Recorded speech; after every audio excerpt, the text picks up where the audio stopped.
Hi, this is Jason Fielder with the Forex Daily Report for June 25th.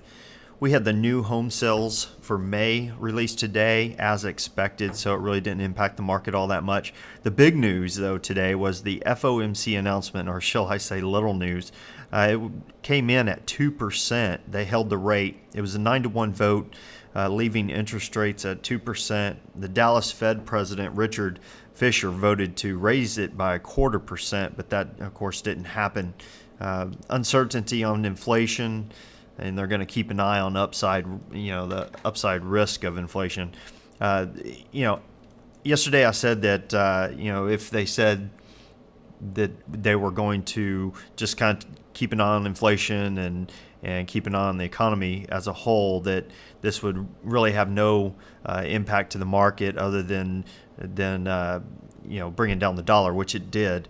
The euro, which you can see on the chart today, after the news was released, it went down a little bit just quickly, but then it shot up and broke out of the consolidation that it was in prior to the announcement. But really what I'm looking for is a break above this level, particularly this high and this high. I'm going to be looking for it to do that in the coming weeks as we close out this month and into the next month. So that's where that stands for today. For the euro, I am looking for the range for tomorrow to be somewhere between 1.5500 and 1.5726, which would be at this point. So tomorrow we're looking for the USD has their gross domestic product indexed, and it's estimated that it should be around the 2.6%. As it was currently. So if that's the case, there would really be no impact there. The market's just holding. Now, if it's drastically lower than that, look for the Euro USD to even go higher. We also have the New Zealand dollar, the gross domestic product for New Zealand, coming out for the first quarter tomorrow.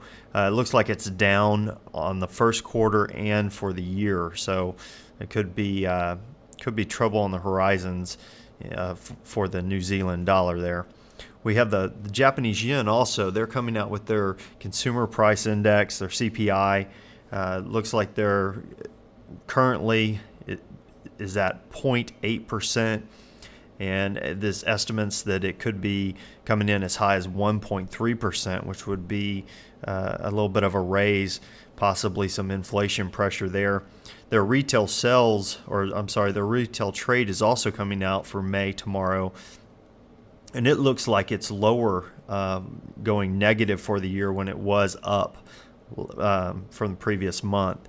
So this is a direct gauge of consumer confidence and consumption, and so projections of it being lower are not good for the economy. So we may see a slowing economy in Japan, and if inflation pressures continue to rise, we could see an increase in rates, but probably not anytime soon. So let's move on and go to the British pound. Take a look at this particular pair and what I'm looking for tomorrow. We had the news announcement, of course, today. It closed up. Here again, we have several highs that we're looking for it to break. I'm looking for the market to be somewhere in between 1.9809 and a low of 1.9612.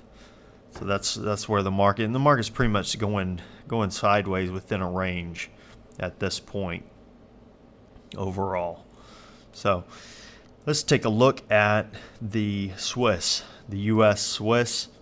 We have looking for the market. It closed down. It's within probably the tightest range of all the pairs right now for the longest amount of time. Look for it to be no lower than 1.0304 and 1.0479 for tomorrow, somewhere within this range. Definitely looking for a breakout to occur, though, in this pair. Last but not least, let's take a look at the U.S. Japanese yen. It's been consolidating for quite some time as well. We have somewhat of a doji bar today, again, 2 in a row. And the market just is moving sideways, so I'm looking for it to be within 107.31 on the low side and 108.72 on the high side. So definitely looking for a breakout to occur in this pair over the next few days, possibly into next month. So until tomorrow, good trading.